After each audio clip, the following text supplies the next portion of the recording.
Hey everyone, welcome back to another episode of the DJ Sessions Presents the Virtual Sessions. I'm your host Darren right now, and I'm sitting in the virtual studios in Seattle, Washington. And coming in all the way from Miami, we have Leo Oliver today on the DJ Sessions with Origami Management and Black Lizard, the record label. How you doing today, Leo?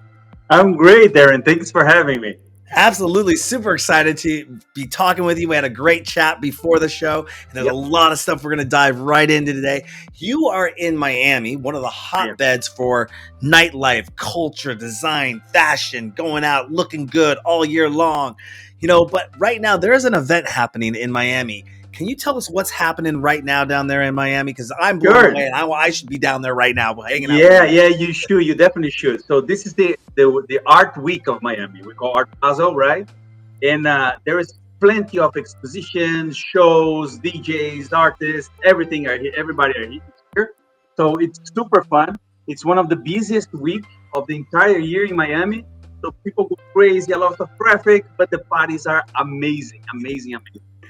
It was funny that, and I told you this pre-show, but this show, the DJ Sessions, actually got started, and the idea and the concept got put into my head at Winter Music Conference in 2009. So if I remember anything about what that was like on that time in my week, being there for Winter Music Conference back then, I can only imagine what it's like now.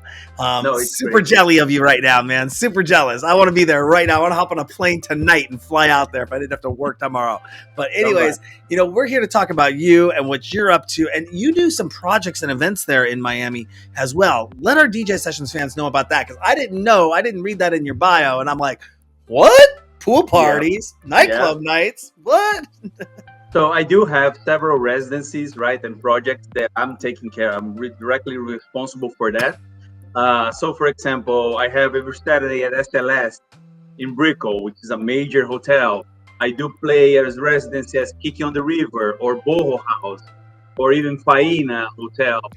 Sundays at Joya Beach. So several clubs, pro projects, different styles that can work it out with us. So if you DJs there are coming to Miami, let me know, hit me up, so we can always at least refer you to another place or put you on my own project. So nice. And I am definitely going to be planning on coming out there.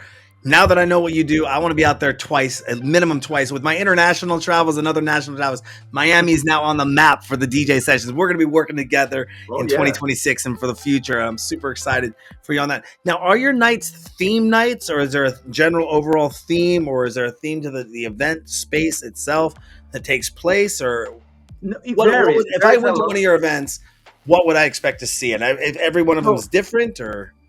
Everything is different. The venues are super different. Some of them are restaurants, other are like beach clubs. For example, Joya, it's a beach club. You actually dance in the sand, looking at the stars. So it's unbelievable.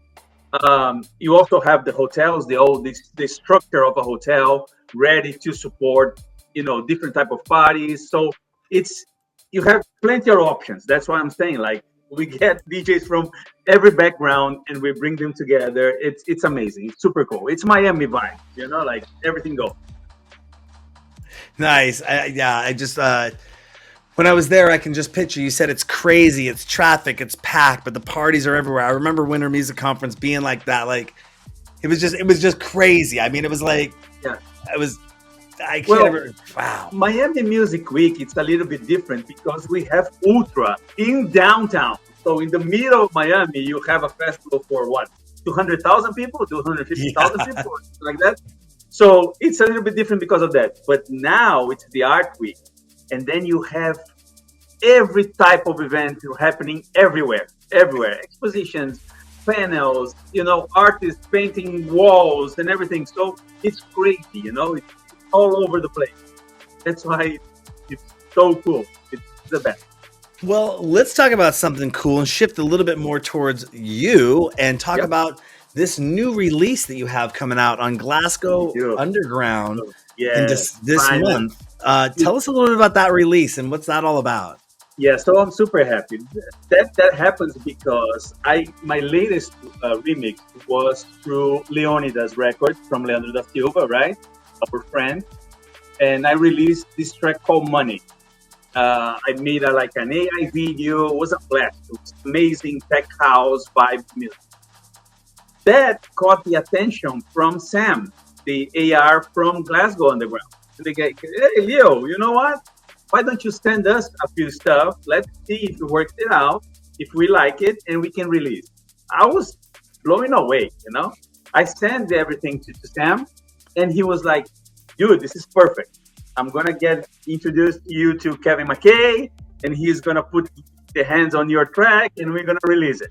Probably it's not going to be in December. Probably we'll have to postpone this to Q1 2026.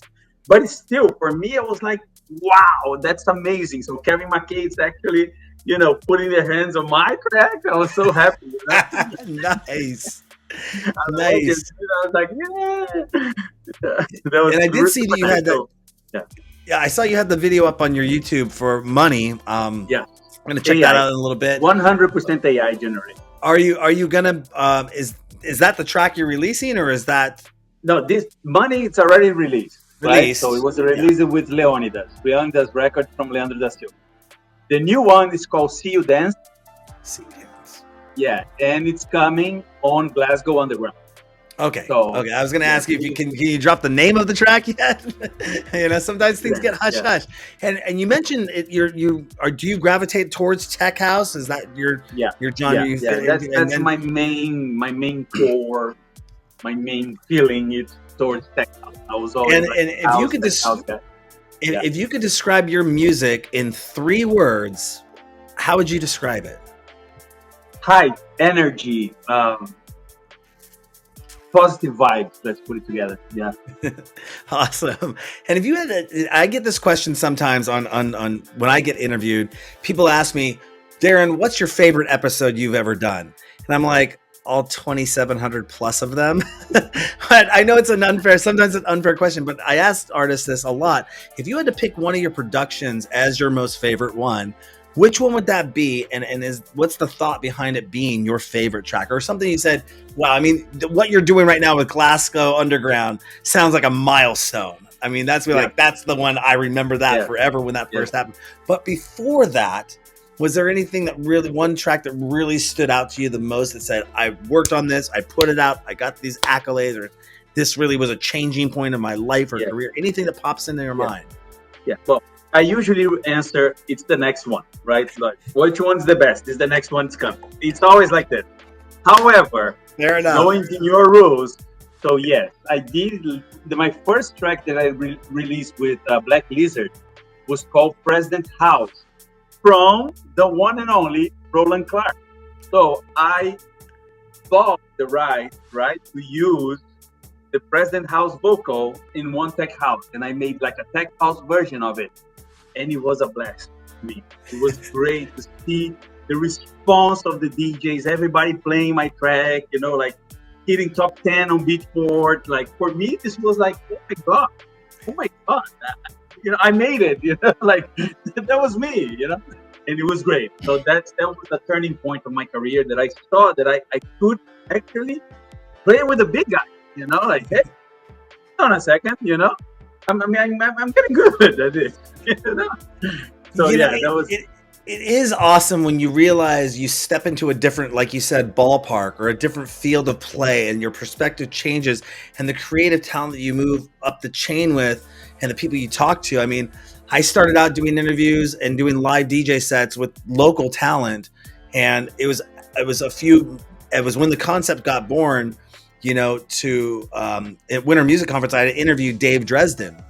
And Dave Dresden that was in 2009, and Dave Dresden was coming to Seattle. I reached out to his PR person and said, hey, he's coming to Seattle. Could I get an interview with him here? And would he be willing to play a set on my show?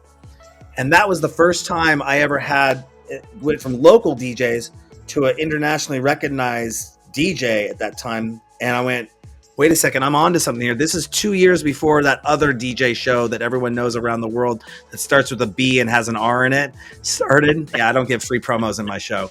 But we were doing that 2 years before they. Yeah. We were doing it 2 years before they were.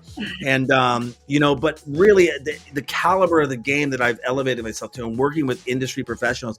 And it's so interesting that they're really cool people. They're really nice and genuine and down to earth. There's not a lot of ego or crap that gets in the way. And I've met so many people over the years. I've been grateful to actually be able to do what I love, which is be an executive producer and talk to people and share behind the scenes electronic music, facts, figures, get to know people type stuff. It's really awesome. So I can definitely understand when you elevate yourself into that next ballpark. But yeah, I have a similar history about that, and I drop names all over. If I'm dropping too many names, you stop me. But one of my tracks that I released with G Mafia, a record label from Brazil, got support from Tita Lau and James Hype. It was unbelievable the feedback that I got from this track when they play. So they play here in Miami during Miami Music Week last year. It was unbelievable. So James Hype played in the middle of space, in the middle of his set, he played my track. I was like blown away. Everybody like texting me and sending me like, where the hell I buy this track? I need it. And I was like, oh my God, like for me it was unreal. And when I tried to talk with him, send him messages, thing, super cool guy, super down to earth. Hey bro, keep going. You're on the right track. Keep going. Keep sending your stuff. I was like, awesome. That's what we need. That's exactly what we need. Yeah, it's interesting when you go viral in a moment that you're not expecting yourself to go viral in. And then you start blowing up. You're like, what are you talking? And you don't know what's happening out there. And then all of a sudden you wake up and your inbox is flooded, or your messages are going off the hook, or like, that's just awesome. And you work closely still with Black Lizard, which is also managed by Origami as well, correct? How is that? How did that relationship come to be? So I'm old friends of Leandro, right? But the most important thing in the message that I want to pass it on is that when you have someone looking at your career, looking at you as an artist standpoint, right? A management artist, changes everything. So if you are someone like me, like, I was start to releasing, producing tracks, and you want to step up, get someone to take care of your career. It doesn't mean that you're gonna get bookings. That's not it. It takes care of you as an artist. It takes care of you of having a good relationship with the team. Getting to know people, invited to the right places, be on the right place. So attending events like ADE, Miami Music Week, important things to be. So this is what they will help, and this is amazing. The return is unbelievable. You couldn't have said that. That is exactly what I try to tell people when they get into this industry. You got to understand, you're going to have to pay money to play and get the right people. It's not about paying for gigs and paying for stage time or paying people to play your tracks. It's about getting the right people in place to do it. I remember sitting on the couch years ago with a DJ by the name of Paulo Mojo. Does that sound familiar to you? No, Paulo Mojo. I don't know if he's still in the game or not, but I was sitting with the couch and he go, so you own your own record label? He goes, yeah. He goes, but I failed when I first started my first record label because I was the DJ and then I tried running the label and I both miserably failed at both because I couldn't do both things at once. He said the best decision I ever made was to hire somebody to manage my label and then let me do the DJ. And he goes, now it's taken off, and it goes, and it blows away. I just brought on, and you're the first to hear this, is the first being said in the show, unless people have been going to our site and checking it out. But this is the first I said it because I just secured the deal today. I'm bringing on Additive PR. You may have saw their bumper in the run. And his guy's name is Greg Sawyer, and he's going to start doing our PR for us. And he worked for Defected Records for 15 years doing their PR. So we're super excited about that partnership, working with him and what he brings to the table. Greg, if you're watching this show, what's up? I'm glad to be on board with you. Great. But I couldn't do all this myself. I already wear 17 hats of doing what I do, worrying about technical stuff, worrying about website stuff, worrying about social media stuff, that I'm good. I can get PR and knock on doors. But if you have somebody with that Rolodex that can get, you said, right into the right places at the right time with the right people and have their strength come and help you out, but that costs money. Trust me, Greg ain't cheap, people, but he's worth every damn penny and more. In this world, networking, it's everything. Having the right connection, it's worth everything. That's it. That's what we need. And That's you it. said that this was your first year at ADE. Everyone knows I don't ever shut up about it because I loved going there in 2022, was blown away. 2023 came back. Now last year I went to Riverside Studios for Rave the Planet. That blew my mind. 350,000 people descended on Berlin for a day. For 8 hours, we're on the back of a double-decker semi-truck with 2 bars and a nightclub sound system. There's 25 of these trucks driving around through Berlin over and over. I mean, we streamed live, took #1 in the world. That's enough about me. We're here to talk about Leo, though. Yeah. But the people I even met in Berlin when I was there, just on the ground through Riverside, so professional, so nice, so amazingly cool and awesome. And I am planning to go over to Italy next year and do something with origami on the ground as well. Leandro, if you're watching, yes, I'm coming your way. You got the email in your inbox. Me too. Yeah, we'll go over there. But you were at ADE this year, as I mentioned, and you actually got to make an exclusive mix for the DJ sessions. Thank you very much for that. I love processing those and putting those up the site, listening to those.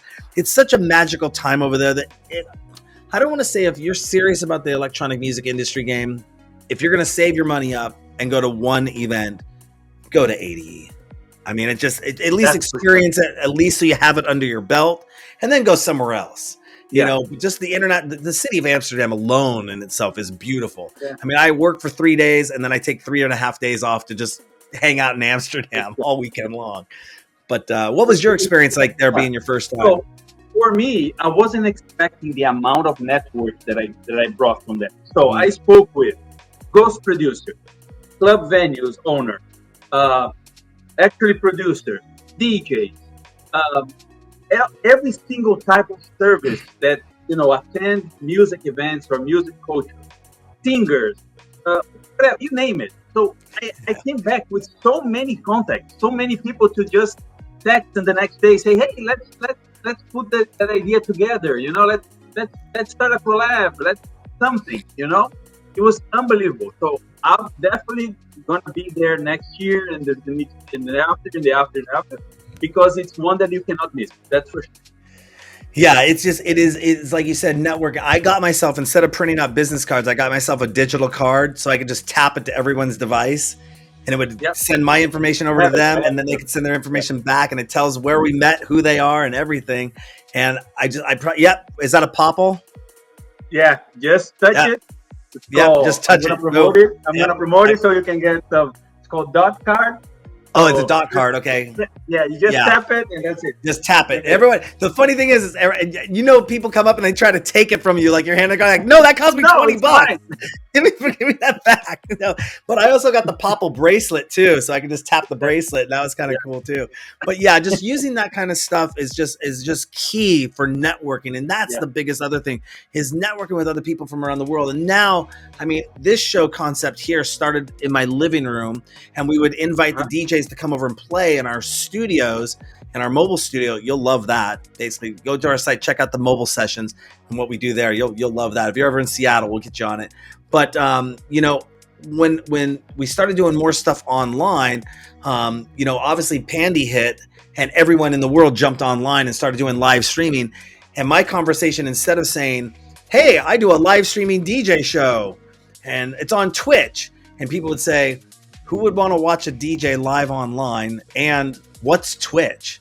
Well, 2020 kind of solved that problem for me, that everybody in the world jumped online. But that was my issue, is that everyone jumping online, I go, well, I'm not a DJ. I play one on TV.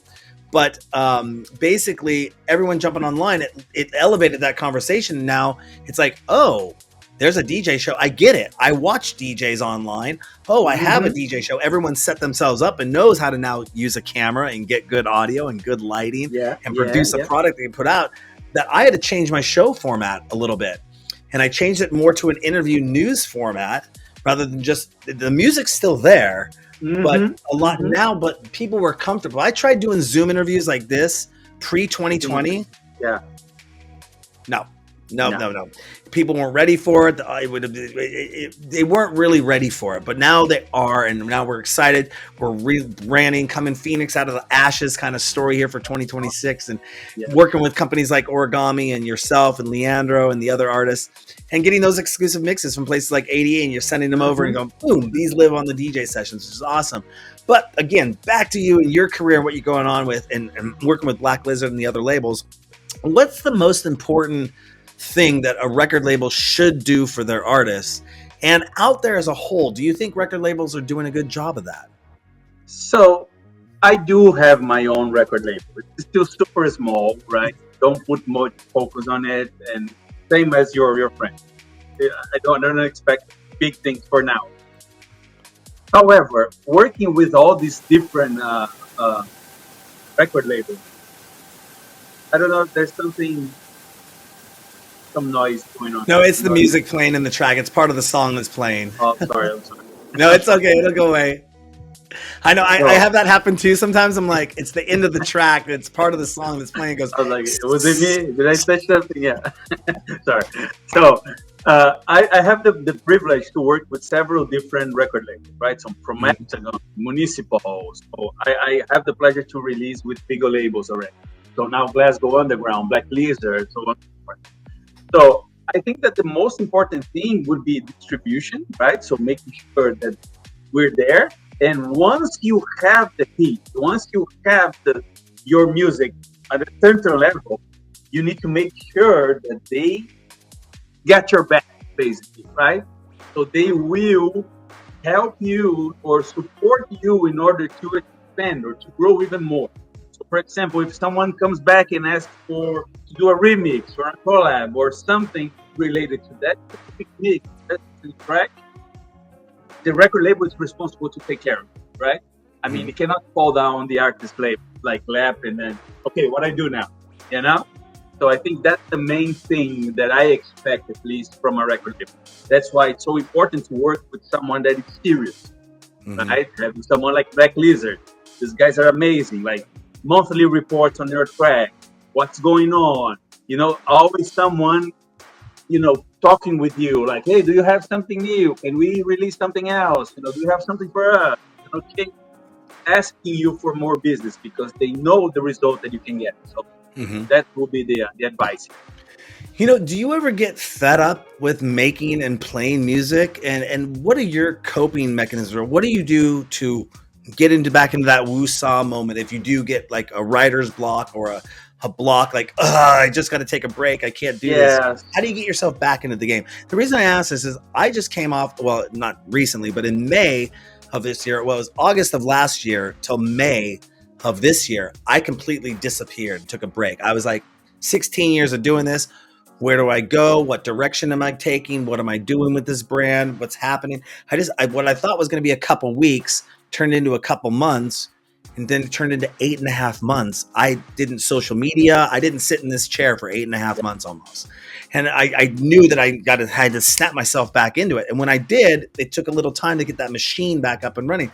Does that ever happen to you? And what do you do to cope with that? Mental health is something that I take very seriously. You know, I've seen some very famous DJs, close friends, that was completely burnt out. Like, I cannot do this anymore. And we have famous cases of other artists that we know, right? That the case was even more serious than that. So I take mental health super, super serious. I try to put on my schedule, my agenda, to always have this time for me. And what I do in my personal time, I like to do sports. I like to, you know, hang out, to disconnect from this world. I actually sometimes I go to listen to some live music, like that is completely unrelated to electronic music. I'm Brazilian, so I like samba, for example. Go to listen to some samba, you know, like nothing to do with electronic music. Well, we do have some references, but so it's a different vibe, you know? So I like to do this type of things. I do play tennis, I do the gym or whatever. So, but I try to remove the obligation of having something ready or to be on time or to deliver something or to create. This is crazy. if you're in this path, get out of it because you'll go nuts. That's for sure. I can relate to that 100% because in 2022, when I came back out and started this new version, I was booking interviews and I had started with 3 days a week, but I left my interview scheduling open from 9 o'clock in the morning till 5 o'clock at night.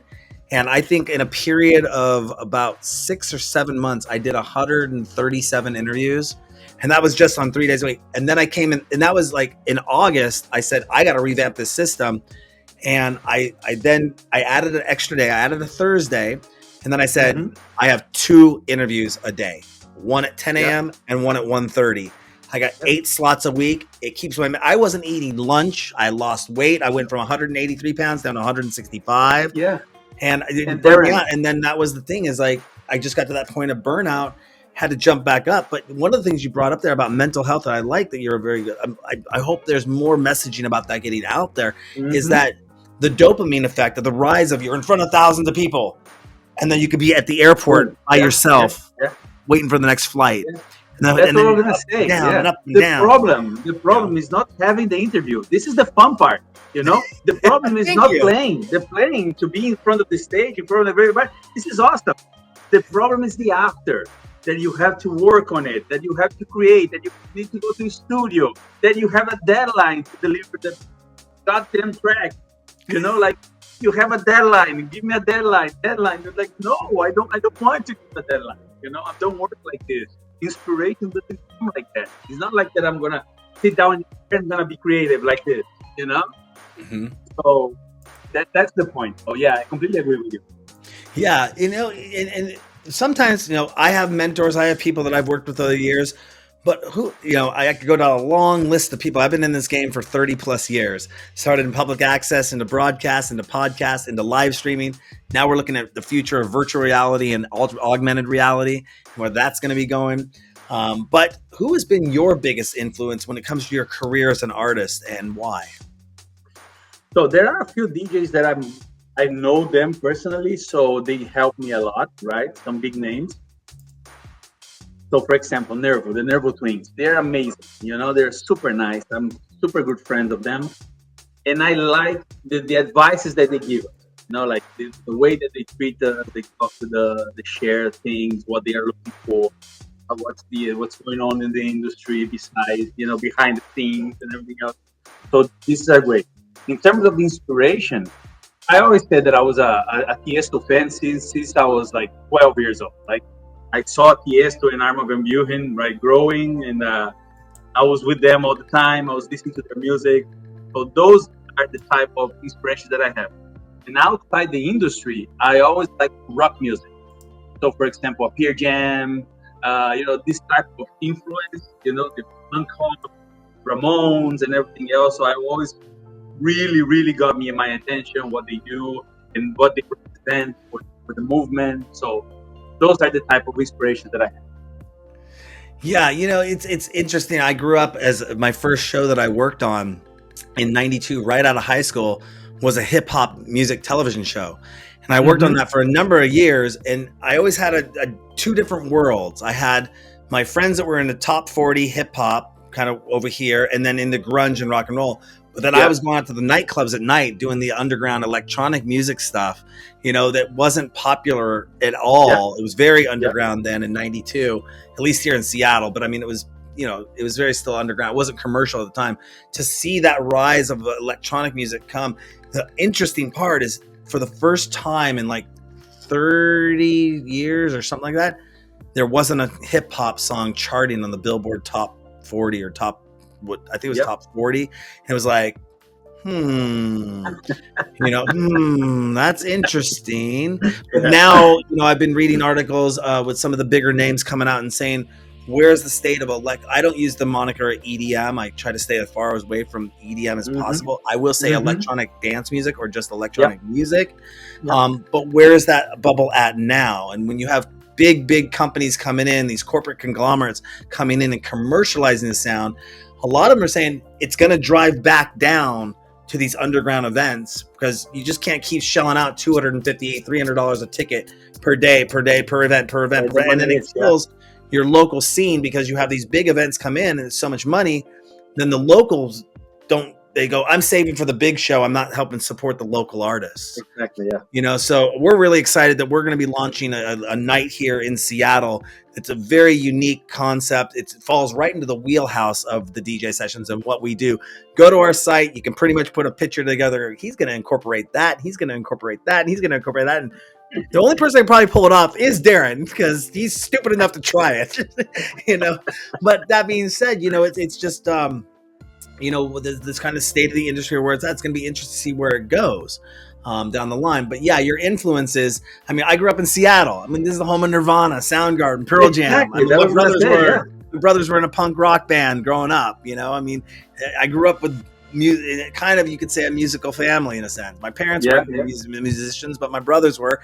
I just picked up the video camera Dad told me never to play with. My brothers got guitars and rack mounts and gear and stuff, and keyboards and synths and all that fun stuff. So, but that being said, you know, who has been the most inspirational person you've ever met, say, backstage, that maybe turned into a lifelong friend or an acquaintance that it was like, I remember I was backstage, I shook this person's hand, I wanted to go. Any stories like that? Anyone that comes to mind that really has made an impact on your life? So Leandro is a good friend, right? It's even hard to talk because he's such a good friend. You know, he's also Brazilian. We know each other forever. You know, we work together. He helped me a lot with my career, so it's even hard to tell, like, hey, yeah, it's Leandro. But he's always there. He's a guy that I know that I can pick up my phone and say, Leandro, I need this, or can you give me advice on this? And he was always going to be there. You know, so this is the type of relationship or friendship that we look in this in this industry. And trust me, it's hard. Huh? It's hard to get someone like this. Trust me when I tell you that there are a lot of people that seems to be super friendly, super cool. But when you turn your back, then it's a different story. So yeah. Well, you know, they say that about the difference in the U.S. market versus the European market. I've seen a meme out there once. I don't want to. I'm not trying to put one on blast or say one's better than the other. Anyway, I don't want to get in trouble. Please don't take my picture and go, he said bad shit about the United States DJ market. No, I'm not saying. But it's like, I saw this meme once and it had two ladders. And the European ladder is pushing the DJ up. The US ladder is trying to pull them off the ladder. You know, and it's like, wait a second, two totally different mindset shifts there. And I've seen that going over to Europe a number of times now. At least I'm not an expert on it, but the camaraderie, the helpfulness, the genuine nature of the game. It's just not I'm sure it happens out there, but anyone I've ever met has been totally cool and has wanted to work with me, and I wanted to work with them. And there was no, let's take advantage of this, let's do this kind of attitude. Aaron, look what happens with the Deutsch DJs, with the French DJs, with the Italian DJs. It's one, and then comes another, and then comes another, and then comes another, and they're helping each other. Yeah. You know, so if history is saying this, there's something that's not, something wrong here, right? I mean, everybody is helping each other. So Martin Garrix, Avicii, Sebastian Ingrosso, Stevie Angelo, Axel, you name it, Afrojack. Well, why, right? The other DJs are not talented. No, they are, you know, but they have to. So they help each other. They know that it's good for the industry. At least in my view. I don't want to start a rumble here, but at least this is my view. You know, we could help each other more. That's almost. I always love it when I'm talking with the guests on the show, and we almost either they answer the next question or they set themselves up for my next question. I don't send out questions beforehand, so you don't know what I'm going to ask next. But it almost goes right into what we were talking about: is if you could change one thing that bothers you about the electronic music scene, how would you go about changing that? I think to be more open in terms of collaboration, actually helping, you know, sharing what worked for you, share to the other, you know. Don't wait for the other person to just hit a wall and fall down so then you can pick up or laugh about it, you know. No, help it. Go be proactive in terms of, hey, this is helping, or this is positive, you know. The other thing that bothers me, but like crazy, it's when professional DJs go and play like for nothing, or doesn't charge to play, or getting like events just because they think that the name will be enough. This kills me, man. This is like, like, for me, this is the disrespect for the profession as a whole. Like, they need to be put in check. Say, hey, why did you do it? No, like, don't do it. Like, value yourself. You have a value. You spend a lot of money doing everything that you want. Charge something. The owner, the club owner, the promoter, they need to do the organizer. They need to understand that there's a value behind it, right? So this is one of the things that I would definitely change. Like, if you play for free, you don't play anymore. I'm being extremist here. But you know what I mean, right? It's a little tough because there isn't a DJ union out there that regulates this, and people can cross that line all the time and say, everyone says, especially in the homie hookup kind of circle of you keep seeing the same people booked at the same clubs, and the same people. But they don't understand that's their homies, and they're giving their homies the hookup, and the homies, they don't take pay. So when a DJ comes and says, hey, I want $250 for my set, they're like, get out of here. I'm going to book my homie for free. Yeah. It's like, wait a second here, you guys. That's the one thing that with the DJ sessions that was founded, its founding principle mission statements is that always open tables, always will be.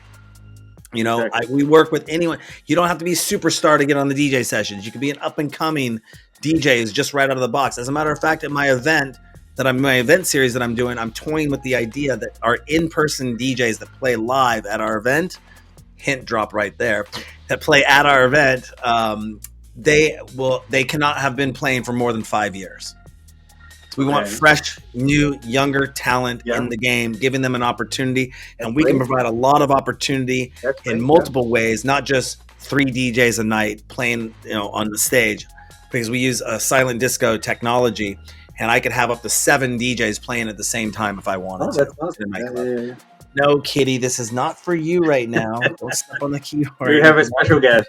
Come here, Doja. Come here. There we go. That's Doja the Disco Cat, by the way, making his famous appearance on the show. No, don't touch the blue screen. Anyways, you've been playing since about 2000, correct? Is that right? I started when I was 15 years old. Yeah, so I started playing. 2000. Let's put it 2000. Yeah.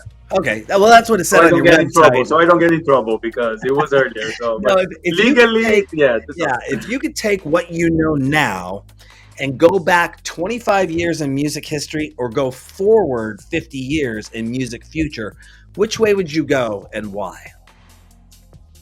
No, hold on. If I take my mentality of today, what you know today, but went back in history 25 years ago or go forward in history 50 years, which way would you go and why? I think I will go forward. Yeah, I'm curious about the future. What do you think? What are some of the things you think you might see going forward in the future? I'm curious about to see where AI is going to go. Hopefully, we don't go the Terminator route, but Sarah Connor all the way. Yeah, so, I love my ChatGPT assistant all the way. I use it for a lot of back end paperwork, contract creation, all that fun stuff. Yeah. I don't make music with it. It doesn't make my shows. We toyed with the idea of having an AI avatar, as like I could kick him in the show and be like, hey, Leo, I'm going to ask him today. Our AI avatar says hello. Like a Max Headroom kind of thing. I just dated myself there. But I mean, what do you think? What are you excited to see the future roll out? A guy like me, AR, VR. I'm excited to see where that's going to go for the future of events. But what about you? So you don't use AI yet, but I am. I am already using AI to produce, right? So as a matter of fact, one of my new tracks, I have a second alias that only produces Afro House, right? And under this alias, I'm already using AI, including for voice. I know this is polemic. I know people say that it's not real. But I believe that in the future, this can't happen anymore. We can see what's going on with K-pop, right? The hits on K-pop, everything AI generated. So I'm already starting to playing with it. And the result, Aaron, I was surprised. It's great. I love it. And even the vocals, like super perfect, aligned. I'm really happy about it. And I'm about to try it out. I'm actually going to release this new track. I'm looking for a record label to, want to join me. For them, it's still risky, right? Because, for example, Spotify is removing everything that is AI related and vocals, blah, blah. So there is still this discussion around it. But I'm willing to try. I'm willing to kick off, to be not the first, but to be there, when these things go up. So yeah, it's going to be very interesting. I mean, I would be interested to find out what it would be like if I could create an AI avatar of myself, plug my questions in, have it watch my shows and read all my files and my interview style, and then be able to say at 1:30 pop in, and your interview with my AI avatar, not me directly, but it's using my voice and everything. I mean, the tools I love using AI for, it's going to help us expand with our brand, because right now you can go to our website and you can translate our website internally into over 100 different languages. And one of the things I use AI for too is to transcribe my shows. So, you can get a complete transcription of the shows, translate our website into your language, and at least read along knowing what's going on in English. I also have the closed captions that are done in AI. My show notes are done in AI.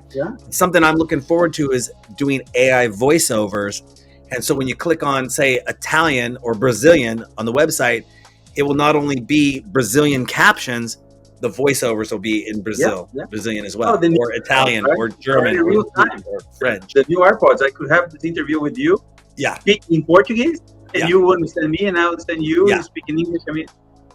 I think that would be really, really awesome to do eventually, to have that happen. That's where I look at using AI as a tool. I'm not using other people's work to create work. I'm pumping my own work in it, but then bringing out a much more richer product, a much more diverse product. And, what I try to push the envelope on things. Most people will be like, I do the show in English. My shows stay in English. That's what you got.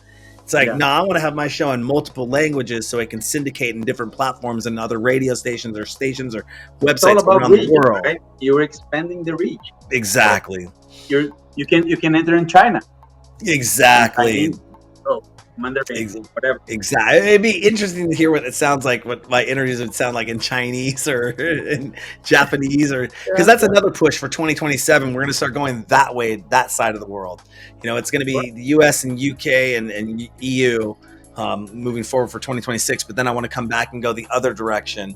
From being on the West Coast here, it's not too hard. Just skip right over and go over to Bali and Australia and Thailand and Tokyo and those places, and then come back and do this whole kind of, I have big plans. Yeah, that's awesome. So but talking about getting out there and promoting yourself, what do you do to actively promote yourself, your releases, and your career?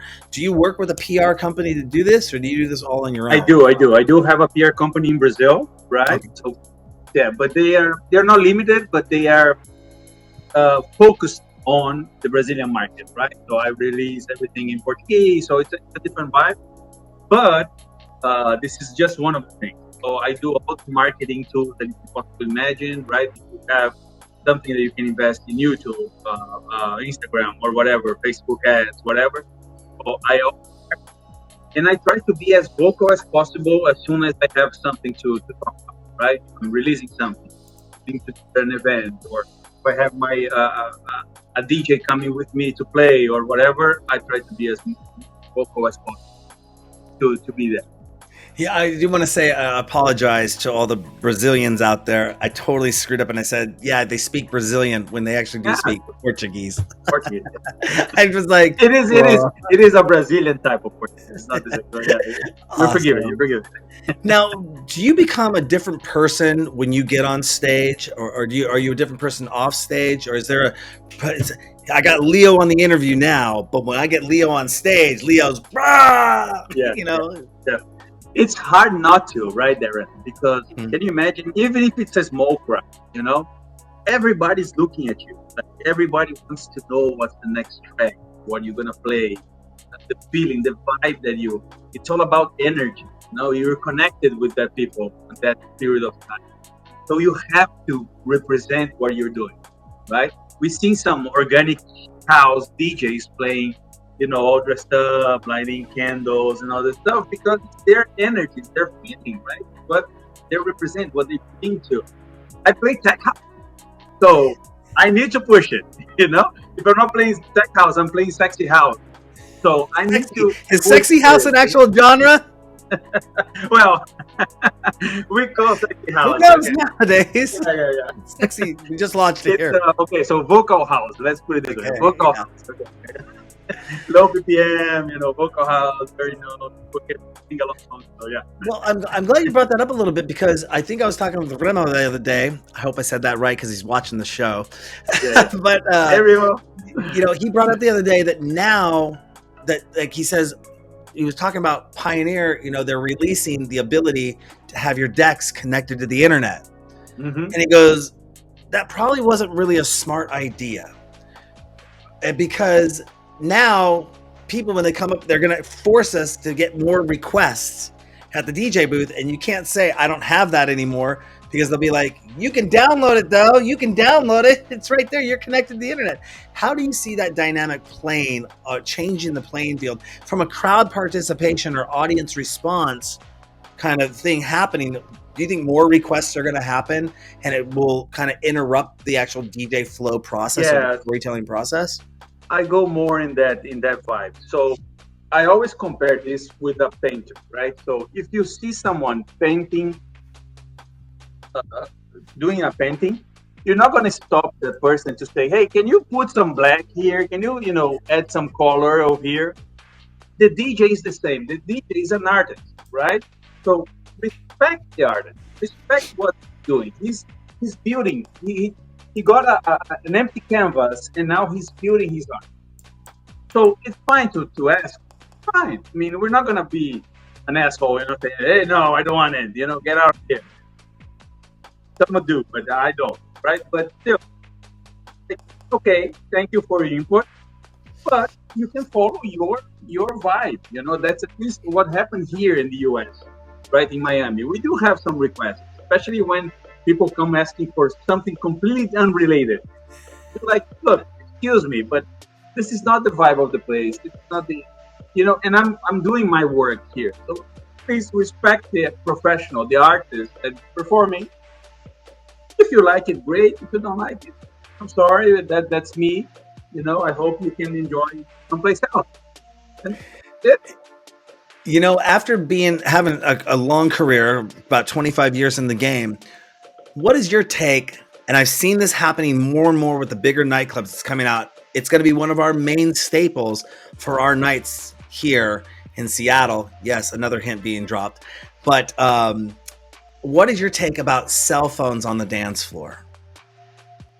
And the shift. I mean, I remember a day in the club when the DJ booth was up here. You didn't see that you were dancing in the club. Then the DJ booth came down here.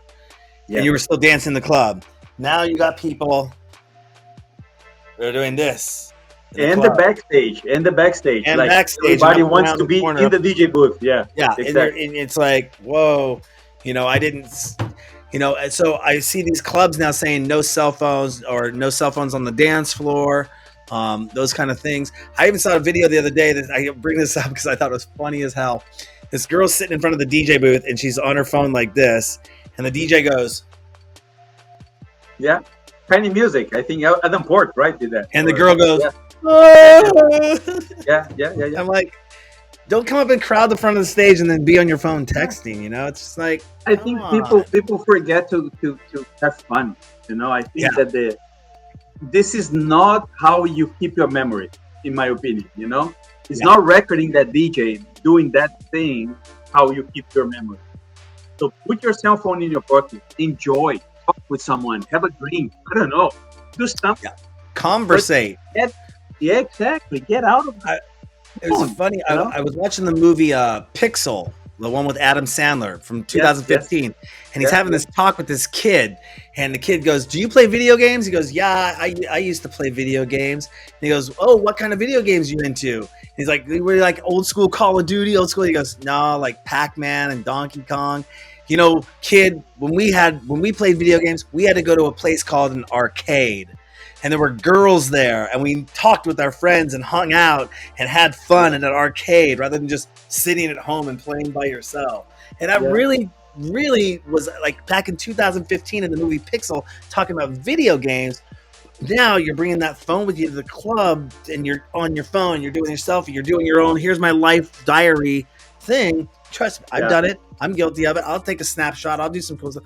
But you're right. I come from old school, and I'll put my phone in my pocket because I'm a video professional, and I know damn well nobody's going to sit there and watch my video for fucking 10 minutes going, and then I'm going to put that out with shitty audio, with bad video, and nobody's going to sit there and go, just like I told people in the world of live streaming DJing. Yeah. Nobody sits there and goes like this and watches the whole, if it's Macioplex or it's a circle project, even a boiler room project, you just sit there, you're just watching the DJ. Okay, you might watch the funny person in the background do something, but nobody just sits there and stares and watches the DJ set. The interactivity comes in the chat room and going, hey, friend, it's good to see you. But nobody, if somebody sat there and watched every DJ set that I ever did on my show, I'd be like, thank you. But you put it on, you listen to it, and maybe you chat and say, hey, everyone, I'm here. And that social interactivity that I thought was really cool. But society has changed, right? There, and so we cannot judge them, right? But like if they want to have fun or enjoy themselves, recording the entire set with a bunch of heads in the way, that's cool. Go for it. If it makes you happy, it's do you, like do me, that's fine. But that's not what I recommend. I recommend you to have fun, enjoy. Put your phone in your pocket. Go talk with a girl, with a boy, with someone.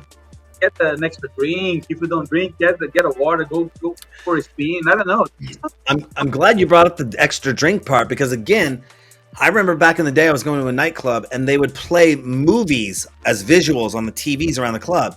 And I came to them one night and said, hey, because I saw these guys and these guys are just standing there on the wall like wallflowers and they're just watching the movie, holding their drink in their hand, watching the movies. And I said, hey, turn those movies off. It wasn't even my nightclub night. I just was a regular. I was a regular there. I said, turn those movies off and just put visuals on. Because that way it'll have people wanting to, they're going to want to do something. Guess what they're going to do? I'm standing here, my drink's done. Let me go get another drink. You're killing your bar sales by playing Enter the Dragon, one of my favorite movies of all time. I just remember they were playing Enter the Dragon on the screen. And I'm like, turn that off. Don't put that kind of crap on because you're killing your drink sales. Yes. What happened after that? Drink sales started going up right away. And networking. People started walking around and talking and all that fun stuff. But again, that's my experience. We're here to talk about your experience and one of your most amazing experiences that you've continued doing for a while now and had some amazing guests on the show is the Oliver Radio Show. Tell us all about that and what got you into doing your own radio show and what it's all about. Oh yes, so back in 2022, I started being part of the Revolution 935 here in Miami, 935 FM. And my radio show that I used to have only for SoundCloud was called Oliver Radio Show, right? And as soon as I start doing at Revolution, I start bringing some guests. So I had Nervo, Plastic Funk, Senator James and Ryan Marciano, Benny Benassi was as a guest. So super cool. I have like a major guest, and it was a blast. I spent like 2 years in Revolution, and then after these 2 years, I decided to move away. To start a new project and leave the radio station. But I continue to do so. So I still have it available on SoundCloud. I still have available on 1001 track list. So if you want to hear it, it's there still. And of course, I'm looking for a new syndication, right? A new place to start new. Hey, guess what we're launching for 2026? Another hint being dropped. Another hint, No, that's awesome, man. I always encourage if people, I'm the guy who started, like, again, back in public access days. We had a video camera. You put it on. That was all you had. You had broadcast television. And in order to buy a camera to put something on broadcast television, whoa, you blew yourself out there. Hold on. Yeah, you're there. You're still there. It's just like you're like God eyes. You're like all right. Burning bush. I tried. It's all good. No, it's all good. But no, to get on broadcast television, which I know because I had 8 separate television shows approved to air on 12 stations at one point on the West Coast, that you have to clear so many rights and permissions and do all this stuff, paperwork back in. It wasn't easy. There was no YouTube back in the day. There even, so you had to buy a camera. A starting camera price was probably like 15-20 grand back then to make it broadcast quality. You couldn't use a VHS camera to do it. But with public access, because it was on cable, totally different. You could air a VHS tape on public access. And that was our medium for years, up until 2005. And if you didn't have an idea, I mean, you might, if you could get on a radio station and syndicate yourself on a local radio station. No, it's great. But that was very far and few between as well, those opportunities. But I've always been a proponent, if people want to, if they have an idea and they want to start it up. I get asked this question a lot, especially in 2020 when people wanted to start up or podcasting over the years. They're like, how much do I have to spend to get into doing a podcast? You don't have to buy the best camera. You don't have to buy the best microphone. You have now, I got an iPhone 17 Pro Max sitting around behind my back right now. I just got in the mail today. 3 48 megapixel cameras. Okay. Get yourself a $50 USB mic, put this on a stand, get a ring light, and there's your podcast series. And if you don't want to do video, just dialect it, talk it right into the phone right here in your record. Put it into a free recorder online, edit it up a little bit, and pop it out. And you can have your own show talking about your own topics and get it. I mean, this show started, I remember looking back in the Wayback Machine when I first built the news site that we had. And I saw the paragraph of the DJs that had appeared on the show. It was like this big. Now it's like this big. It just keeps growing. And we're looking forward to growing further and doing your own show. And some of those guests you mentioned, Plastic Funk, had him on. Benny Benassi, had him on twice back in the day. He's a fun guy, fun character. This is right about when Satisfaction had come out. And that was some fun stuff. He's a really cool cat. I got to reach back out to him. But yeah, I mean, doing your own radio show and having that outlet, is that something that we're going to see the Oliver radio show continue on for future? Oh yeah, absolutely. Absolutely. The response is amazing. You put it out like all the new stuff, and friends who want to promote their own track, they send it to me. They send their promos. So it's super bad for networking, for and people are following. Like some people, I just found out that someone from Germany, like heavy user from my SoundCloud, like 230 plays a day. There's something like weird, like, what the hell? Yeah, nice. Probably it's a driver or something like who follows me, and so thanks for your hit. But nice. Now, is it just the music only show, or is there some interview component to it, or anything, or any? So I did. It was only the show, the sets, right? So my DJ set, and then the artist, the guest DJ set. Then I started doing some interviews. So I did with Rafa, with Plastic Funk. I did with the Nervo. But then I came back to the original format, just music, because sometimes talking in the middle of the set is too much, So the feedback that I got back then was like, let's keep straight to music, Let's keep straight to music, as much music as possible. And if you see other artists like Norin Pure, Clapton, all these guys, they keep their show like as clean as possible. Let's put it this way, like only music, or try to be as much music as possible. So that's why I'm following. Yeah. That's one of my long-standing features of my show. And I saw this happen because I started out and would play a lot with visual effects in my show in the background. When I first started, put the green screen up, put the funny stuff up, be really crazy and act on camera. I mean, people would actually tune into the show to watch me dancing around for 4 hours going, what did this guy take? Because he's just going for 4 hours, bouncing up and down and being energetic. But that was back in the day when I had to engage the crowd rather than just seeing a DJ going. Yeah. So I had to be kind of that animated character on the screen to keep it going. And it took a couple DJs. They couldn't. There was no room to read to know if they were playing a good set or not. But I had to be there dancing, going, yeah, like that's cool. And then the viewers could say, there must be something going down over there because he's having a lot of fun on the show. But you mentioned keeping the show clean. Now I see, Twitch does all its animation stuff. I don't produce my content like that. I like a clean cut product. If there's a DJ on my show, You're focusing on the biggest thing I got to say out there, DJs. Okay, I'm going to tell you this after doing a live streaming DJ show for 16 years. Take the camera off of the boards. Don't show the boards. It doesn't matter. Nobody cares about you moving a knob this far or this far, or turning this or doing it. Nobody cares about that. Sometimes we do. If you're doing something like focus on your performance. Right? Yeah. I want to see you up and dancing around and moving and doing some fun stuff. But I don't care about you moving a crossfader 2 inches or a knob a centimeter. That's wow. Look at that. He turned the knob right at the right time. No, come on, people. Yeah, no, it depends. Come on, if you were James Hype and you're doing all these symbols, yeah. Dude, I made a living off of filming the damn DJ boards. Okay, I mean that was 70% of the show, and it was the only time when I could actually take a damn break from dancing around for 4 hours. I'd fit the board shot, and be like, okay, I can breathe now. Okay, back to dancing again. So yeah, I'm just busting some balls out there. Yeah.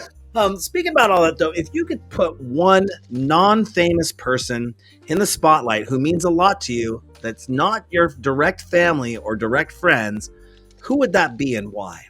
I would bring someone who can advocate for some cause. For example, mental health, for example, you mentioned in the interview, right?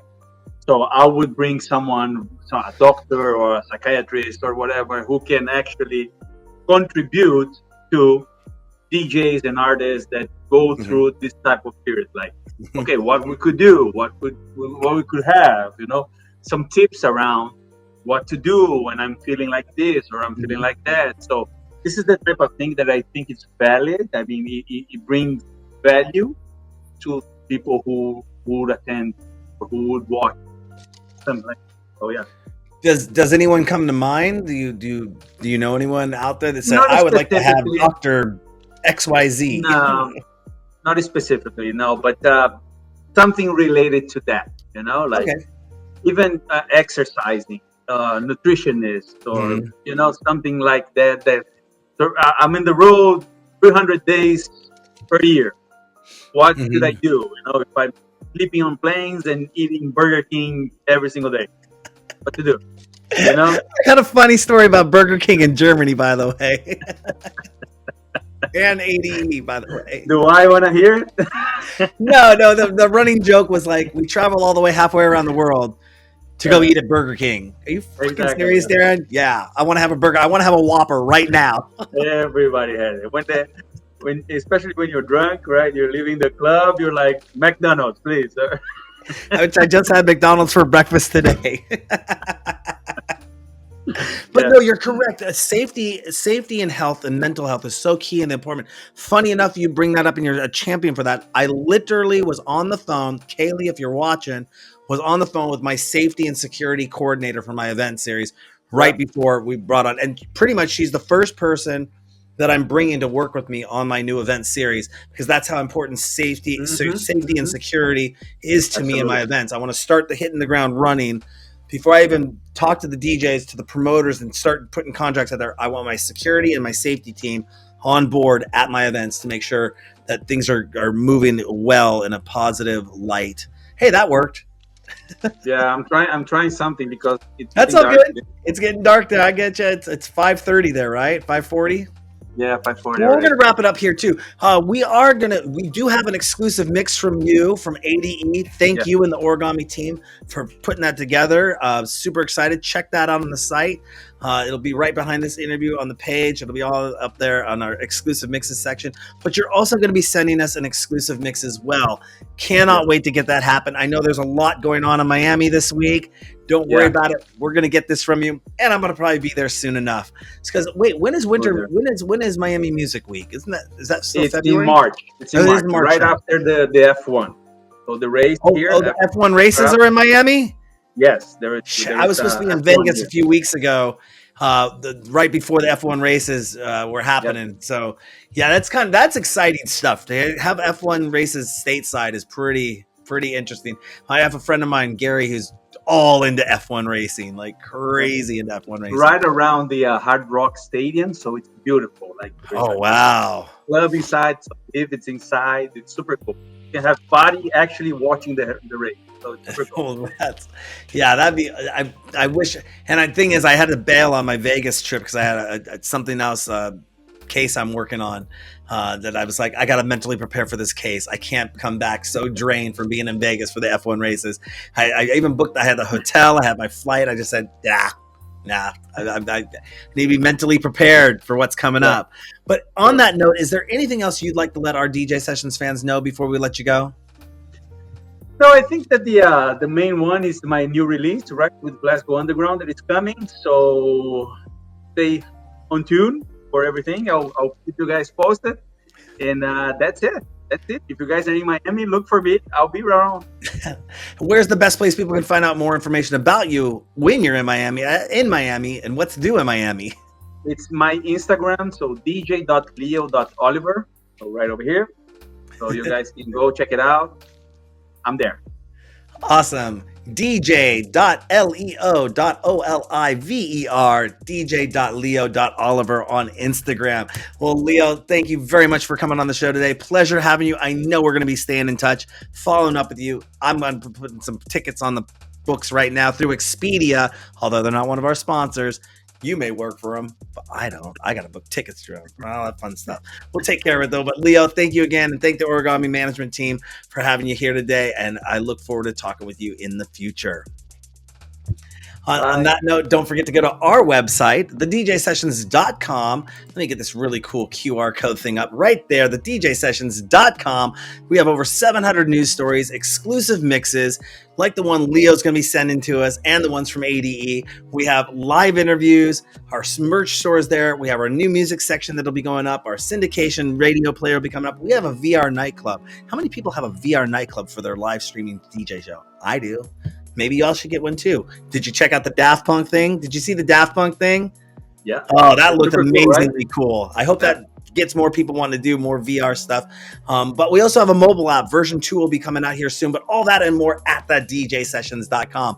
I'm your host, Darren, and that's Leo Oliver coming in from Miami for the DJ Sessions. And remember, on the DJ Sessions, the music never stops.